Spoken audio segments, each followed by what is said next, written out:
Hello everyone, I welcome you all to my channel Make easy to understand.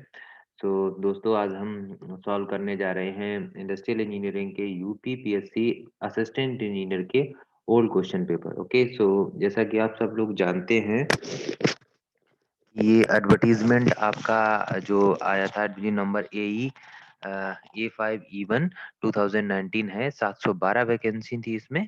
ठीक है। सो जो ये paper है ये 13 दिसंबर को है। सो हम क्विक क्वेश्चन सॉल्व करेंगे जो आपके लिए बहुत ही इंपॉर्टेंट है और बहुत ही बेनिफिशियल होंगे for this examination. Okay, so let me start with question number 1। सो ये हमारे इंडस्ट्रियल इंजीनियरिंग के बहुत ही इंपॉर्टेंट क्वेश्चंस हैं। So question number first says which control chart is used to measure variability of variability within the sample. Okay, so the first question comes our in mind that what is control chart. Okay, what is control chart?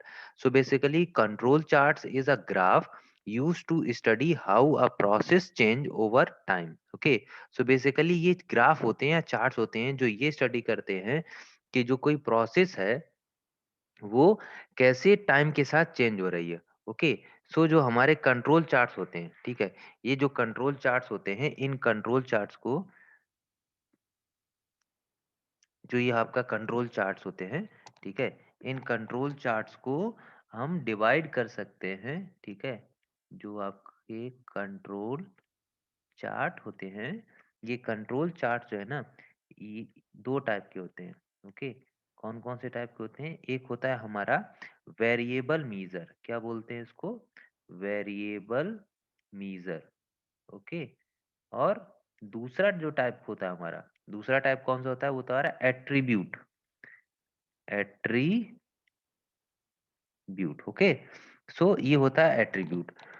तो जो variable measures होते हैं, ठीक है, इस variable measures में हम लोग जो चार्ट का टाइप पढ़ते हैं वो होते हैं दो टाइप के, जो आपके वेरिएबल मीजर्स होंगे। कौन कौन से? मीन चार्ट, मीन, और उसे हम लोग बोलते हैं एक्स बार चार्ट। क्या बोलते हैं? X bar chart. और या फिर होंगे ये आपके R chart. R chart. Okay, ये हो गए हमारे वेरिएबल मीजर्स के। जो एट्रीब्यूट मीजर्स के चार्ट होते हैं, ठीक है, ये एट्रीब्यूट मीटर्स के जो चार्ट्स होते हैं वो आएगा आपका, उसमें आएगा P chart, P chart. Okay, और आएगा आपका NP chart, NP chart, P chart, NP chart and C chart. तो जो आपके वेरिएबल मीजर होंगे उसमें आता है मीन और एक्स चार्ट या आर चार्ट। ओके, और यहाँ पर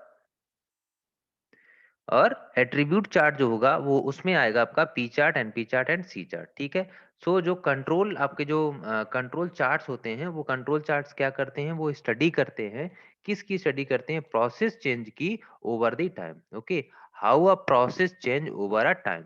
okay, so control chart study करता है किसकी? Study how a process, how a process change over time. Clear है? अब आपको ये बात समझ में आ गई होगी, ठीक है, कि कंट्रोल चार्ट्स क्या होते हैं। तो हमारा जो क्वेश्चन है वो क्या बोल रहा है? Which control chart is used to measure variability of variability with a say sample. Okay, अब ऑप्शन क्या है आपके? X bar chart, C chart, U chart, P chart. Variability वाला चार्ट कौन सा? हमारा वेरिएबिलिटी वाला चार्ट जो होता है वो होता है एक्स चार्ट। तो आंसर नंबर ए आपका करेक्ट हो जाएगा। क्लियर है? Question number two. Question number two क्या है? If the demand for an item is doubled and ordering cost is halved, the economic order quantity of the item will be. So economic order quantity, ठीक है, ये लोग हम लोग जानते हैं कि इकोनॉमिक ऑर्डर क्वांटिटी क्या होती है? E O Q is equal to under root of 2d C naught upon C C. D is a demand, C naught is the ordering cost and C S is the holding cost और carrying cost. अब question क्या बोल रहा है? हमारा question बोल रहा है if the demand for of an item is double, मतलब मैं क्या कर दूं? इस डिमांड को कर दूं डबल, यानी कि ये कर दूं 2d। Okay, and then ordering cost is halved, ordering cost जो है सी नॉट है, इसको क्या कर दूं मैं? आधा कर दूं। ठीक है, तो पूछ रहा है the economic order quantity will be. अब आपने इसको डबल किया, इसको अदा किया, तो क्या कोई फर्क पड़ने वाला है? कोई फर्क पड़ने वाला नहीं है, तो आंसर क्या हो जाएगा? Will remains unchange. So answer is D part. Okay, clear? So answer is D part. Now will comes to our question number third. Question number third बोल रहा है an industry produces 300 sparks plug in one shift of 8 hour. If standard time per piece is 1.5 minutes, productivity will be okay. So अब हमको इसमें क्या निकालना है? इसमें हमको पूछा उसने कि प्रोडक्टिविटी क्या होगी। तो हम लोग जानते हैं कि प्रोडक्टिविटी क्या होगी। तो productivity is equal to output upon input. Output upon input. अब देखिए इनपुट हमको क्या मिल रहा है? 8 आवर्स मिल रहे हैं, ठीक है, तो मैं यहाँ लिख दूंगा 8 आवर्स।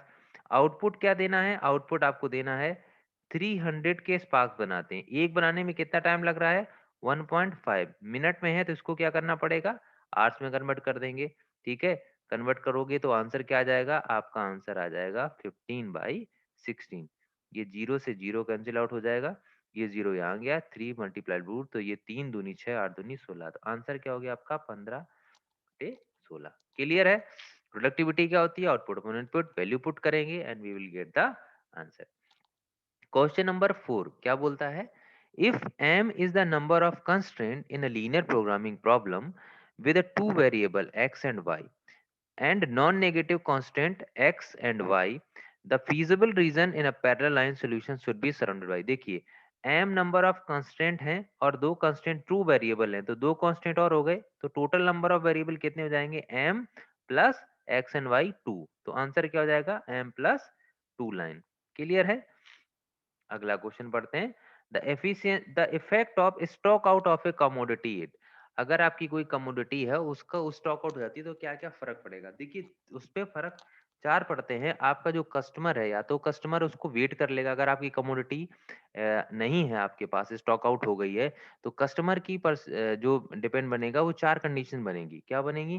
कि या तो कस्टमर वेट कर ले, या कस्टमर वेट ना करे, ठीक है। दूसरा क्या होगा? या तो कस्टमर ऑर्डर को कैंसिल कर दे, ठीक है। और तीसरा कंडीशन, चौथी कंडीशन क्या बनेगी आपकी? कि कस्टमर ने आपका ऑर्डर भी कैंसिल कर दिया और वो आपका आगे कस्टमर नहीं रहेगा। तो देखिए, तो अगर आगे कस्टमर नहीं रहेगा मतलब क्या हुआ? कि स्टॉक आउट होने से एक तो प्रॉफिट का लॉस हो गया, क्योंकि वो कस्टमर आगे नहीं रहेगा, ठीक है, क्योंकि उस टाइम पे आप ऑर्डर कैंसिल हो गया। दूसरा क्या है? लॉस ऑफ कस्टमर, ठीक है। कस्टमर आगे नहीं रहेगा, इसका मतलब क्या हो? कस्टमर का लॉस भी हो गया, ठीक है, और आपकी गुडविल भी खराब हो गई। तो इसका आंसर क्या होगा? इसका आंसर होगा all of above. So effect of stock out of A commodity is loss of profit, loss of customer and loss of goodwill also. So answer is all of above. Next question जो है वो हमारा है फिर से अच्छा question है ये है the annual demand for an item is 300 3200 parts, यानी कि 3200 parts. Unit cost is 6 rupees and the inventory carrying charges are estimated as 25% per annum. Okay, if the cost of one procurement is rupees 150, what will be the number of orders per year. Okay, चलिए देखिए हम लोग क्या लिखते हैं, क्या क्या given है क्वेश्चन में, ठीक है। 2 मिनट में खत्म करेंगे इसको। डी दे रखा है आपको 3200। ओके, यूनिट कॉस्ट दे दिया आपको उसने, एक यूनिट की कॉस्ट दे दी आपको 6 रुपए। क्या लिखा है? कैरिंग कॉस्ट, यानी कि हमारी जो सीसी है उसके लिए कितनी है? 25%। 25% पर कॉस्ट, एक कॉस्ट की कीमत कितनी है? 6 है, तो टोटल क्या हो जाएगा? कितना हो जाएगा?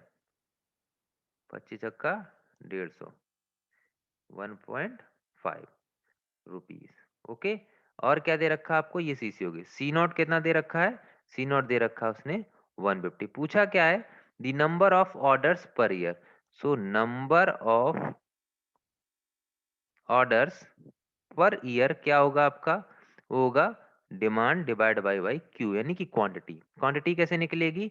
That is EO Q, economic order quantity होगी आपकी under root of 2D C naught by C सी।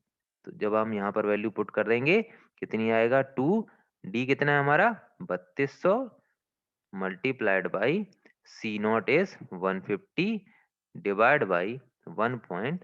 5। तो यहाँ से ये बढ़ेगा, 0 बढ़ जाएगा, 15 कट गया, ये कितना आ जाएगा यहाँ से 800। सो EOQ आ गया आपका कितना 800।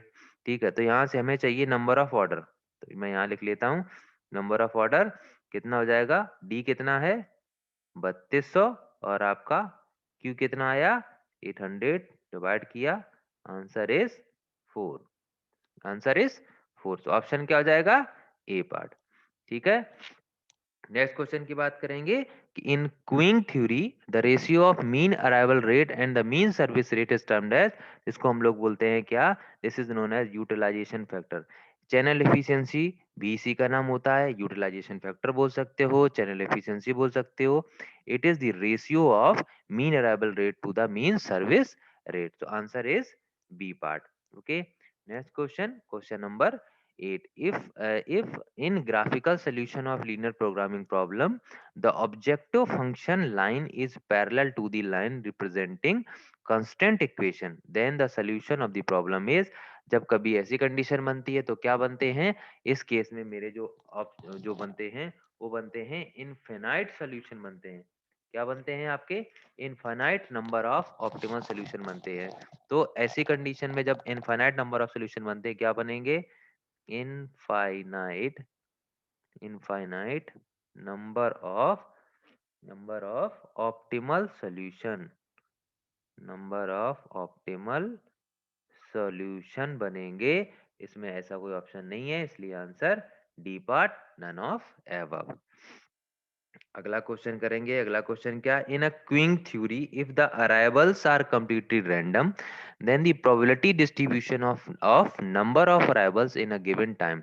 देखिए हमको पता होता है कि हमने जो नंबर ऑफ अराइवल्स, अराइवल्स को क्या बोलते हैं, लैम्डा से रिप्रेजेंट करते हैं। ठीक है, और लैम्डा जो है वो आपका कैसा डिस्ट्रीब्यूशन होता है, वो आपका पॉइजन डिस्ट्रीब्यूशन होता है, पॉइजन डिस्ट्रीब्यूटेड होता है, इसलिए आंसर हो जाएगा आपका बी पार्ट। देखिए मैं आपको एक चीज और क्लियर कर दूं यहाँ पर, वो क्या है कि अगर कभी आपसे क्वेश्चन पूछता है, क्या पूछता है आपसे क्वेश्चन, क्वेश्चन आपसे पूछता है कि इनवर्स ऑफ अराइवल रेट है, क्या है, इनवर्स ऑफ अराइवल रेट। ठीक है, अगर आपका अराइवल रेट इनवर्स है तो क्या हो जाएगा मेरे दोस्त, तो आपका जो ये डिस्ट्रीब्यूशन है ये बदल जाता है, और ये कैसा होता है, ये आपका होता है एक्सपोनेंशियल। क्या होता है आपका, एक्सपोनेंशियल डिस्ट्रीब्यूशन हो जाता है। ठीक है, तो आपको ये चीजें याद रखनी है, क्लियर है, क्योंकि ये एग्जामिनेशन में जनरली आपसे जरूर पूछा जाता है।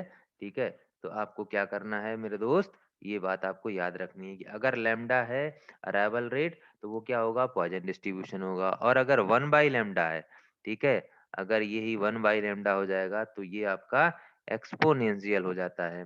ठीक है, और आपका जो म्यू होता है, म्यू को क्या बोलते हैं, म्यू क्या होता है आपका, म्यू होता है हमारा सर्विस रेट। ठीक है, इसको बोलते हैं सर्विस रेट, और ये सर्विस सर्विस रेट आपका कैसा होता है, ये आपका एक्सपोनेंशियल होता है, एक्सपोनेंशियली डिस्ट्रीब्यूटेड होता है। ठीक है, और अगर 1/μ हो जाए तो ये 1/μ की बात करोगे तो ये भी पॉइजन डिस्ट्रीब्यूशन होता है। ठीक है, अब आपसे यहाँ क्वेश्चन क्या पूछा है, क्वेश्चन पूछा आपसे अराइवल, तो लैम्डा हमारा क्या होता है, lambda is a arrival rate. Okay, this is arrival rate. So arrival rate के लिए आंसर क्या होगा, पॉइजन डिस्ट्रीब्यूशन।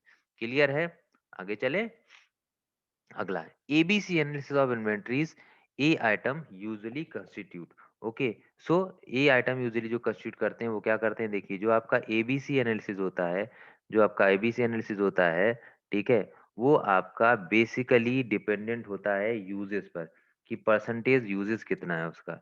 ठीक है, तो यहाँ अगर मैं लिखूं percentage uses, okay, percentage uses, और यहाँ पर मैं लिखूं आइटम बी, आइटम किस में, परसेंटेज में, तो ए बी और ये आपका सी। तो परसेंटेज यूजेस कितना होगा, ए का वो होता है 50 to 60%, लेकिन अगर आइटम की बात करी जाएगी तो आइटम कितना आएगा 10 to 20%। तो आइटम कितना कंसिडर करेगा 10 to 20%, तो आंसर क्या हो जाएगा ए पार्ट। चलिए बी की बात करें, बी मिडिल में होता है, ये मिडिल में 30 to 40%, यहाँ भी 30 to 40% होता है। और सी की बात करें तो सी का जो यूजेस होगा वो कितना होगा 10 to 20%, लेकिन जिसकी जो क्वांटिटी होगी आइटम होगा वो कितना होगा 50 to 60% होगा। तो इसका आंसर क्या हो जाएगा ए पार्ट। ओके, तो ये है आपका एबीसी एनालिसिस।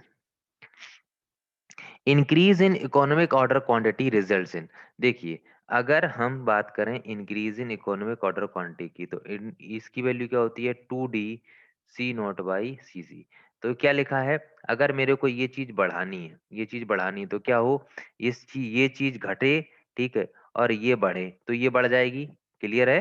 ठीक है, तो ये क्या है आपका, ये कैरिंग कॉस्ट, कैरिंग कॉस्ट को कम होना चाहिए, ठीक है, और आपका ऑर्डरिंग कॉस्ट बढ़ना चाहिए, डिमांड बढ़ना चाहिए, तो ऑर्डर क्वांटिटी ऑटोमेटिक बढ़ जाएगी। अब हम लोग ऑप्शन चेक करते हैं।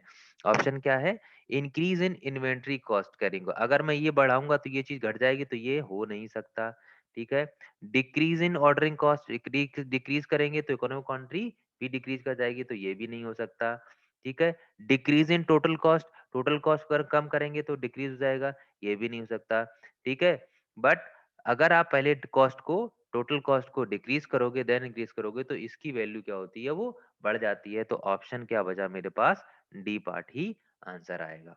ठीक है, अंदर देखिए, फिर से क्वेश्चन आ गया कि in ABC analysis, in ABC analysis, in ABC analysis, ठीक है, item are classified in 3 categories, name A B and C according with their, मैंने क्या बोला था, यूजेस वैल्यू और आइटम्स पे डिपेंड करता है। तो आंसर क्या हो जाएगा, यूजेस वैल्यू, सिर्फ वैल्यू लिखा हुआ है, यहाँ पर आप क्या पढ़ेंगे, uses value, uses value, number नहीं होगा, करेक्टर से प्रायोरिटीज पर नहीं होता, सिर्फ और सिर्फ डिवीजन किस पर होता है, यूजेस वैल्यू पर होता है। ठीक है, ए के लिए कितना बताया था, ए की यूजेस वैल्यू कितनी होगी 50 to 60%, बी की 30 to 40% एंड सी की 10 to 20%। क्लियर है? अभी लास्ट क्वेश्चन हमने सेम किया था। अच्छा, अब आता है आपका control chart of x chart limit. ठीक है, तो इसकी वैल्यू होती है एक्स प्लस माइनस 3 सिग्मा। ठीक है, कंट्रोल चार्ट आपके क्या होंगे, कंट्रोल चार्ट आप बनाओगे तो अपर कंट्रोल लिमिट आएगा, लोअर कंट्रोल लिमिट आएगा, ठीक है ना, ऐसे करके चार्ट्स बनते हैं। ठीक है, so this is known as upper control limit, this is lower control limit. तो यहाँ पर ऐसा आपका चार्ट बनता है, बीच में जो चार्ट बनता है, ठीक है, तो इसकी वैल्यू क्या निकल के आती है, एक्स प्लस 3 - सिग्मा। ठीक है, सिग्मा हमारा जो है ये स्टैंडर्ड डेविएशन होता है, तो एक्स प्लस माइनस 3 सिग्मा ये आपको याद रखना है। अगला क्वेश्चन आता है, for following is not a method of solving transportation problem, transportation problem को सॉल्व करने का कौन सा मेथड नहीं है, north west east corner method होता है, ठीक है, दूसरा क्या है, loss least cost method, yes ये भी होता है, वोगल्स अप्रोक्सीमेशन मेथड ये भी होता है, बचा क्या डायनेमिक, तो आंसर हो जाएगा आपका डी पार्ट, ये वाला जो डायनेमिक मेथड है वो हमारा ट्रांसपोर्टेशन प्रॉब्लम को सॉल्व नहीं करता है। ठीक है, नेक्स्ट क्वेश्चन की बात करेंगे हम लोग, if work station item are not same, the overall production rate of an assembly line determined by, okay, so अगर ऐसा केस बनता है, अगर ऐसा केस बनता है, ठीक है, तो हम क्या करेंगे, if the workstation times are not same, if the workstation times are not same, the overall production rate of an assembly line is determined by, तो हम उसको कैसे निकालते हैं, उसके निकालने के लिए हम एवरेज लेते हैं आप slowest and fastest station time का, तो इसका आंसर होगा डी पार्ट। क्लियर है? इसका आंसर होगा डी पार्ट। नेक्स्ट बात करते हैं कि which one of the following is not a control chart for attributes, okay, control chart for attribute. देखिए हमने अभी पढ़ा था, हमने अभी क्वेश्चन, ये क्वेश्चन गलत था एग्जामिनेशन में, क्योंकि हमने अभी जस्ट पढ़ा था, क्या पढ़ा था, कि एट्रीब्यूट चार्ट और आपके एट्रीब्यूट चार्ट पढ़ा था और वेरिएबल चार्ट पढ़ा था। ठीक है, तो एट्रीब्यूट चार्ट कौन कौन से होते हैं, एट्रीब्यूट चार्ट जो है ना वो आपका होता है, एट्रीब्यूट चार्ट कौन का होता है, एक होता है आपका पी, ओके, एक होता है एनपी, और एक होता है आपका सी चार्ट। ठीक है, और तो एट्रीब्यूट पी चार्ट हो, सी चार्ट है, ठीक है, आर और एक्स बार होता है, तो इसमें आंसर क्या होगा, आर चार्ट। ठीक है, क्यों, क्योंकि ये जो है वो आपका एट्रीब्यूट चार्ट नहीं है। ठीक है, आर चार्ट कैसा चार्ट है, आर चार्ट हमारा वेरिएबल कॉस्ट चार्ट है, लेकिन अगर यहाँ एक्स बार होता है, ठीक है, एक्स बार होता है, कंफ्यूज नहीं होना, अगर एक्स बार होता तो ये एक्स बार को हम लोग मीन चार्ट बोलते, लेकिन यहाँ एक्स चार्ट लिखा हुआ है, इसलिए आंसर क्या होगा, आर चार्ट। आंसर क्या होगा, R chart is a variable chart. Okay, R chart is a variable chart. So at break even point, BEP की बात करें हम लोग, एट बीईपी क्या होता है, no profit no loss, no profit no profit no loss, that means the sale revenue is equal to total cost, so answer is B part। ठीक है। अगला क्वेश्चन है हमारा, इन ऑपरेटिंग करेक्टरिस्टिक कर्व एप्सिस का। ठीक है, जो ऑपरेटिंग आपका ओसी कर्व होता है, ठीक है ना, ओसी कर्व क्या रिप्रेजेंट करता है, देखिए जो आपका ओसी कर्व होता है, ठीक है, उसी को हम लोग बोलते हैं ऑपरेटिंग करेक्टरिस्टिक कर्व। ठीक है, तो यहाँ आपका जो वाई एक्सिस होता है उस पर होता है आपका प्रोबेबिलिटी ऑफ